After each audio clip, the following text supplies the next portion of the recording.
Thank you. There being no further speakers, the debate is adjourned and the resumption of the debate will be made in the order of the day for the next sitting, and I call the clerk. Private members' business, notice number 9 for a motion in relation to geopolitical instability. Member for Fisher. Thanks, Madam Deputy Speaker. I move the motion relating to geopolitical instability in the term in which it appears in the notice paper. Madam Deputy Speaker, there is no doubt that we are now living in a world which has not seen the sort of geopolitical instability as since the end of the Second World War. I don't think there is too much doubt about that from anybody. Madam Deputy Speaker, the late great Senator Jim Molan, said this: "Australia is operating in a strategy-free environment. Even more than tanks and ships and planes, Australia needs a national security strategy and a government that can deliver it." I want to pay tribute to the late great Jim Molan, who worked so assiduously in his public life as a parliamentarian and long before it, and the work specifically that he did to try and bring national attention to the need for a national security strategy. We know that from the Director-General of ASIO, Mike Burgess, in his threat assessment in February this year and last year, that foreign interference and espionage has overtaken the threat as the #1 threat in this country, more so than even terrorism. Foreign interference, foreign influence, espionage is being done on our shores and from offshore, attacking us as we speak.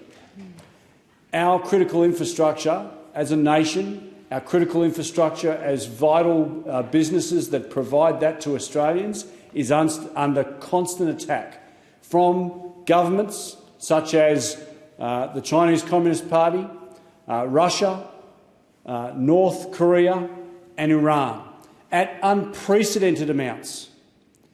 These countries and others are constantly testing our capability to defend the critical infrastructure that we have in this country.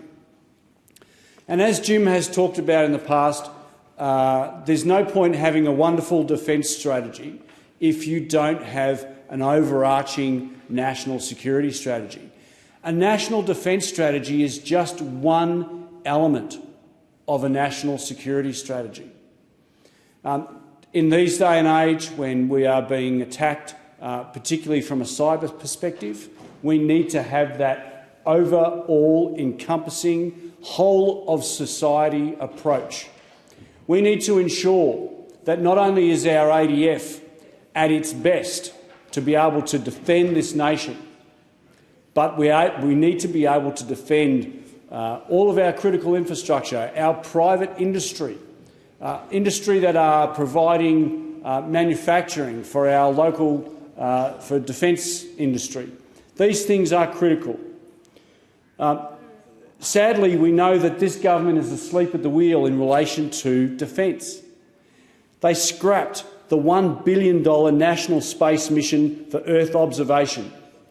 They scrapped it. When I was in the US last year, there were US officials coming up to me and speaking to me off the record, absolutely incredulous as to why this government, the Labor government, would be scrapping the construction of 4 satellites. The first time that Australia would have that sort of capability is now dead. This government has overseen $80 billion in cuts to defence. They are absolutely asleep at the wheel when it comes to border security.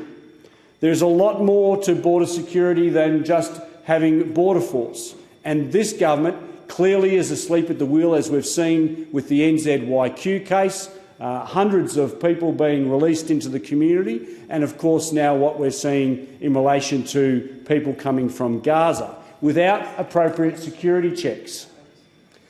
This government needs to get cracking on AUKUS Pillar 2 to increase the technology that comes from Pillar 2. It needs to ensure that our food, our fuel and our skilled workforce has this sort of security that would only come from an overall encompassing, community-wide national security strategy that involves state and local governments across the country. Only a national government can provide that sort of leadership. Sadly, this lot are asleep at the wheel. I implore the government to look very, very seriously at this. It's an important project, and it's something that Jim Molan has been pushing and I've been pushing now for a long time.